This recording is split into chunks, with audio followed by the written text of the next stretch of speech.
found a box.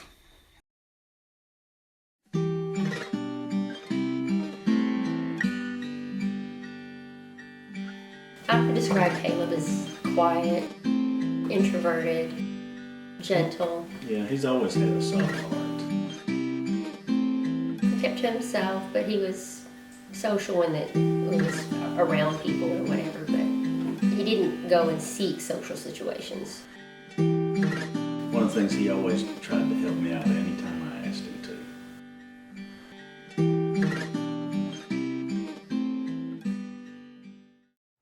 He woke up on February 17th that morning and he wasn't feeling well. And he said, I'm really tired, I didn't sleep well. Is it okay if I just sleep in and miss a couple classes or whatever and I'll go in later? And I said, you know what, yeah, sure, that's fine. It got to be around lunchtime and I'm going like, okay, if I let him sleep much longer, then he's not gonna sleep again tonight. So I went in and I kind of shook him awake or whatever, and he opened his eyes and he literally crawled back off the bed away from me. I called the doctor's office and his doctor wasn't in, but she recommended we go ahead and go to the emergency room. And then I called Woody and I said, okay, I don't know what's going on, but Caleb is woken up and he doesn't know who he is or where he is or who we are. It was really weird in the hospital in Texarkana. You know, I'm sitting there thinking, man, what do I do? Because I don't know what to do. And the doctor said, there's nothing wrong. And it's like, okay, obviously something's wrong. About a day after it happened, I went over to his house and basically just completely reintroduced myself to him. We shook hands. It was really weird. Shook hands. He said, "Hey, I'm Caleb." I said, "I'm James." He said, "Nice to meet you." And then we hung out the rest of the day. But basically, it was just those next weeks, months, however long, was just me beginning the process of regaining our friendship, our trust. He asked a lot of questions right off the bat about who am I, what were good things about me, and what were bad things about me. Because I think very early on, he kind of looked at things as like a reset God had given him. And so he's like, well, if I can keep doing the things that were good and work on the things that were bad, to try to be better, so you kind of got a lot of that impression from him. He'd ask me questions all the time, like, who's this person? What is this? Have I been here? We hung out that whole next day. We went to church. Since I was the only person he knew at church other than his sister, everyone was trying to be like, oh, hey, I'm blah blah, and he was really overwhelmed, but at the same time he wanted it to happen because he knew these people were his friends.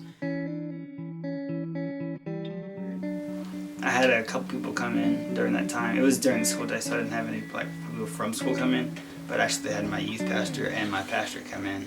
My pastor asked me a few questions and everything, just like, do you know what the Bible is? And I was like, yeah, it's a book, but that's kind of all I knew about it. He's like, do you know John 3:16? And I was like, no. He actually asked me if I knew anything about it and everything. I was like, I only knew one thing, and it was, I knew that God sent his son down to earth and everything to die on a cross and pay for all of our sins. That's pretty much all I knew. I was trying to figure out really who I was as a person. And during that time when I was like tearing apart my room and everything, trying to just figure out like if I kept anything like memorable items and everything, I found a box and it was out of place because it was like hidden underneath my bed. In there I found, it used to be white rag, but it was like caked in blood. It was like a brownish, reddish, maroon color, I guess. I had like bottles of pills that were just, there was all kinds of pills, colors, shapes, sizes. I found some razor blades that were also caked in blood, and at the bottom of the box, I found a 9mm handgun with a clip off to the side with one bullet inside of it. I told my therapist and everything, and we ended up actually coming to some sort of conclusion that it was like a form of PTSD, post-traumatic stress disorder, where my brain was going through so much at that time, so much stress and just anxiety and everything, that it couldn't handle it anymore, and it just shut down.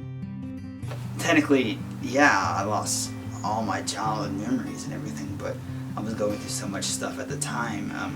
It was just too much for me to handle. I thought I couldn't live another day, and then I just wanted to end it all. And I did, to a degree. It ended all of it. I lost it all, everything that was going wrong. It's the realest second chance anyone will ever get, because I got a full do-over. I got first impressions. I can do that again. I can just start over and build my new life all over again. Nothing's telling me that I can't. And it's